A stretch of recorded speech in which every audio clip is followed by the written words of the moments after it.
Assalamualaikum warahmatullahi wabarakatuh. Alhamdulillahi wahdah, wassalatu wassalamu ala man la nabiyya ba'dah, sayyidina wa habibina wa syafi'ina wa qudwatina wa qurrati a'yunina wa maulana Muhammadin sallallahu alaihi wasallam. Langsung masalah zakat.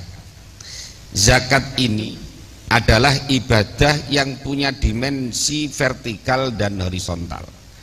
Artinya zakat ini ibadah tapi yang berkaitan dengan harta, ada kaitannya dengan Allah. Ibadahnya lebih kental daripada sisi distribusi ekonominya. Makanya para ulama menempatkan zakat ini berada pada bab ibadah, bukan pada bab muamalah. Oleh karena itu, karena ini ibadah, maka dibutuhkan ilmu supaya menjadi sah. Sayyid Abdullah Alwi Al-Haddad mengatakan, la tasikhul ibadah bidunil ilmi. Tidak sah ibadah tanpa ilmu. Syekh Ibnu Ruslan mengatakan, wa kullu man bi ghairi ilmin ya'malu a'maluhu mardudatun la tuqbalu. Makanya karena ini ibadah harus ada ilmunya, harus ngerti apa saja al-amwalu zakawiyah, siapa saja mustahiquz zakah. Karena kalau salah, kalau kita memberikan zakat kepada orang yang tidak berhak, sama dengan belum membayar zakat. Contohnya, umpamanya di sini Ustadz Setiawan, saya bayar zakat kepada beliau, ini bisa jadi tidak sah zakatnya, karena beliau tidak berhak menerima zakat. Jadi kalau salah, maka menjadi tidak sah. Nah, zakat itu ada dua, ada zakat mal, ada zakat badan.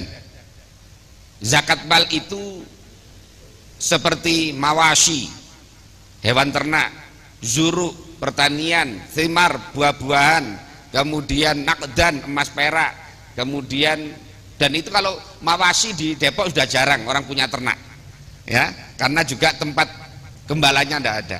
Zuruk pertanian di Depok juga sudah jarang karena tanahnya sudah ditanami rumah semuanya.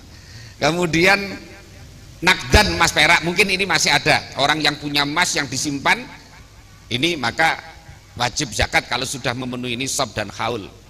Kemudian urudut tijarah, yang banyak di Depok ini perdagangan, yang Depok adalah perdagangan. Bapak Ibu rahimakumullah, orang beli rumah itu tidak wajib zakat, orang menjual rumah tidak wajib zakat. Tapi kalau jual beli rumah wajib. Beda enggak? Beda ya. Orang membeli mobil tidak wajib zakat, orang menjual mobil tidak wajib. Tapi kalau jual beli mobil wajib zakat. Orang membeli motor tidak wajib zakat, menjual motor tidak wajib zakat. Tapi kalau jual beli motor wajib zakat. Ya jual beli telur, jual beli beras, jual beli apa namanya, palawija, jual beli apa saja yang sifatnya taklibul mal bi iwadah, ya, ada niat perdagangannya, maka itu wajib zakat kalau sudah memenuhi nisab dan haul, ya, sudah memenuhi nisab dan haul. Jadi kalau bapak-bapak punya warung, baik warung kelontong, mamanya jualan beras, ada minyak, ada rokok, ada Pepsodent, ada sikat, ada macam-macam, itu kalau bukanya dulu ketika katakan per 1 Januari, maka ketika akhir Desember harus dihitung, dikalkulasi seluruh total aset, baik yang masih berupa barang maupun yang berupa duit selain tempatnya.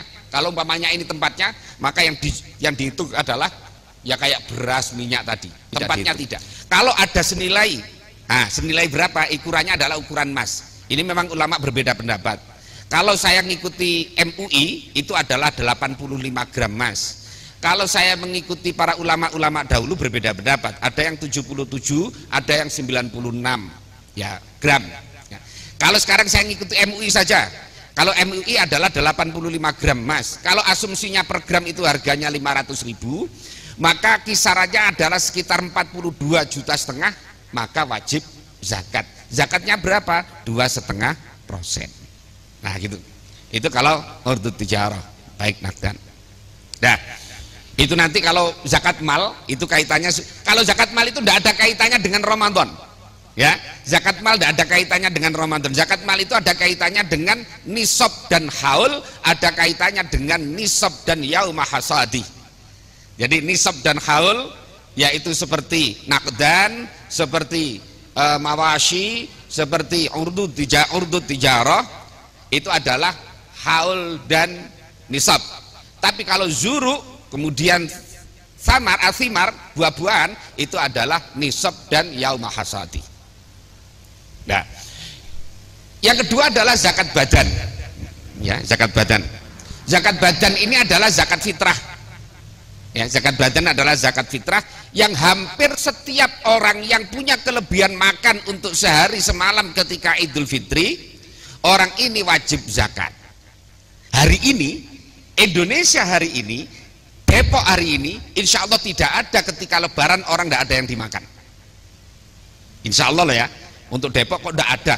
Orang sekarang bajunya, kalau dulu zamannya bapak-bapak yang sepuh ini ketika masih muda, itu baju saja mungkin setahun belum tentu ganti. Lah kalau sekarang, masya Allah, ustadz-ustadz ini dari sekolahan dapat, dari pesantren dapat, dari masjid dapat, musola, majelis taklim dapat, masya Allah udah. Apalagi yang kerjaannya keliling kayak saya begini, numpuk itu yang namanya sarung baju itu, masya Allah banyak, parcel tiap hari banyak. Itu yang apa namanya? Artinya hampir setiap orang itu berkewajiban zakat fitrah. Ya, zakat. Dah, satu. Zakat fitrah itu ada beberapa waktu. Ada waktul jawaz, ada waktul wujub, ada waktul afdal, ada waktul karohah, ada waktul hurmah. Waktul jawaz, orang boleh membayar zakat itu mulai awal Ramadan. Sekarang bayar, udah boleh. Yang kedua adalah waktul wujub. Waktul wujub itu adalah ketika ghurubus syamsi lailata Idul Fitri. Ketika tenggelam matahari malam takbiran, itu wajibnya. Nah, konsekuensinya adalah kalau ada anak lahir sebelum maghrib, umpamanya jam 4 sore, jam 5 sore anak lahir coer nangis, kemudian setelah itu malam itu takbiran, maka anak ini wajib dizakati. Tapi kalau lahirnya setelah maghrib, Lailatul Idul Fitri, tidak wajib dizakati. Sebaliknya orang mati, kalau matinya sebelum maghrib Lailatul Idul Fitri, tidak wajib dizakati.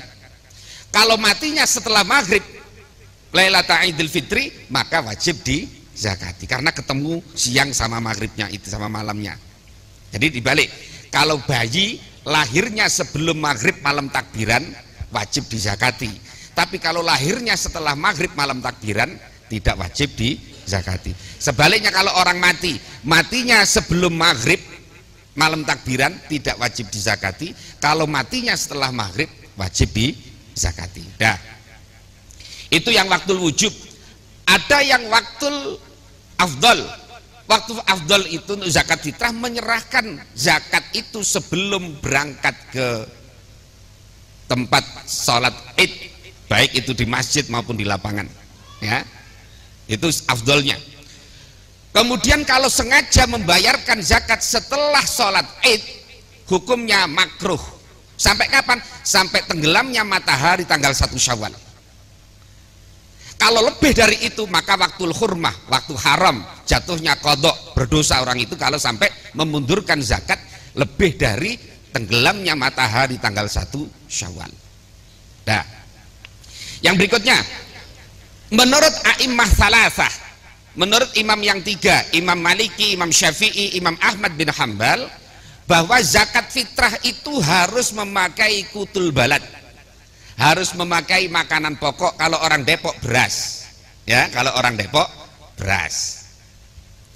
Jadi kalau menurut Imam Syafi'i, Indonesia ini mayoritas mazhab Syafi'i, karena menurut para mu'arrikhin, para sejarawan, termasuk menurut Hamka, Islam masuk ke Indonesia ini berakidah ahlu sunnah wal jamaah, mengikuti Syekh Abdul Hasan al-Asy'ari dan Syekh Abu Mansur al-Maturidi. Di bidang fikih mengikuti mazhab Syafi'i. Mazhab yang lain itu belakangan, apalagi yang nggak mau mazhab-mazhaban itu malah lebih belakangan lagi. Yang nggak mau mazhab 4, maunya ikut imamnya Imam Samudra.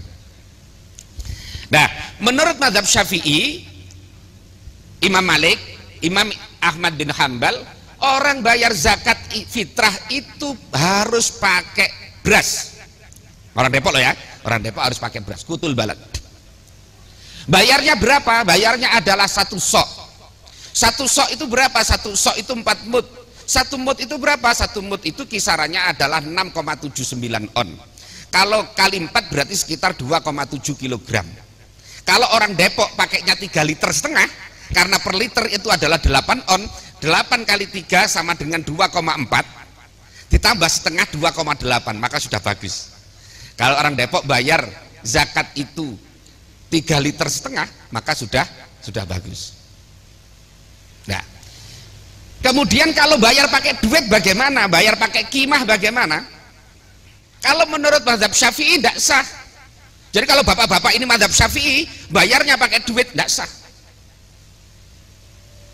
Satu-satunya pendapat dari a'immah yang membolehkan bayar pakai kimah, pakai duit adalah mazhab Hanafi. Lah, tapi harus diingat Pak, mazhab Hanafi itu ngitung soknya itu bukan 2,7 kilogram. Menurut Profesor Dr. Wahbah Az-Zuhaili di dalam kitab Al-Fiqhul Islami wa Adillatu, ukurannya adalah 3,8 kilogram, bukan 2,7 kilogram. Lah, kalau ada orang bayar pakai duit kok ukurannya 2,7, itu namanya mazhab campur-campur, talfik namanya. Talfik itu kalau menurut keputusan Muktamar Nahdlatul Ulama itu hukumnya haram kecuali karena darurat. Lah, kalau tidak darurat jangan dipakai. Ini namanya mazhab campur-campur. Mazhab campur-campur itu begini maksudnya. Nikah, contohnya saya biar gampang. Nikah kalau dalam mazhab Hanafi itu tidak perlu wali Pak. Kalau anaknya sudah balik, perempuan sudah balik tidak perlu wali. Tapi jangan bilang-bilang ya. Ini khusus orang di sini. Kalau dalam mazhab Hanafi nikah itu tidak perlu saksi. Mazhab Hanafi tidak perlu saksi. Lah ini kalau saya mazhabnya campur-campur, berarti saya sebagian ikut mazhab Hanafi tidak pakai wali, sebagian ikut mazhab Maliki yang tidak pakai saksi. Berarti kan saya tinggal gondol perempuan gitu aja, tidak pakai wali, tidak pakai saksi. Itu namanya talfik. Sama dengan orang wudhunya ngikut mazhab Syafi'i, batalnya ngikut mazhab Hanafi, yang bersentuhan dengan perempuan tidak batal. Ini namanya talfik. Bayar zakat kalau bayarnya pakai duit, ukurannya pakai mazhab Syafi'i, itu mazhab namanya talfik. Lah sekarang padahal begini, orang bayar zakat fitrah itu harus standarnya adalah beras yang biasa dikonsumsi. Artinya apa? Kalau bapak-bapak biasanya makan beras yang harganya 10.000 per liter, maka tidak boleh membayar zakat yang ukurannya adalah yang harganya 7.000. Nanti ada zakat aja yang 7.000-an aja lah untuk orang lain saja. Tidak boleh begitu. Di dalam kitab Kifayatul Akhyar itu minimal yang standar yang biasa kita makan. Kalau yang kita makan itu harganya 10.000, maka harus yang kita bayar minimal harganya 10.000. Yang lebih mahal boleh. Ya, kalau kurang tidak boleh. Kalau orang umpamanya per liternya yang harganya 10.000, kalau 3,5 berarti mestinya senilainya adalah 35.000. Padahal mazhab Syafi'i ini. Lah kalau ukuran mazhab Hanafi, satu sok itu hampir 5 liter. 5 liter kurang 2 on. 5 liter kurang 2 on. Lah berarti kalau per liternya itu 10.000, mestinya bayarnya adalah 48.000, bukan 30.000. Nah, yang kedua, ini yang berkaitan dengan beras.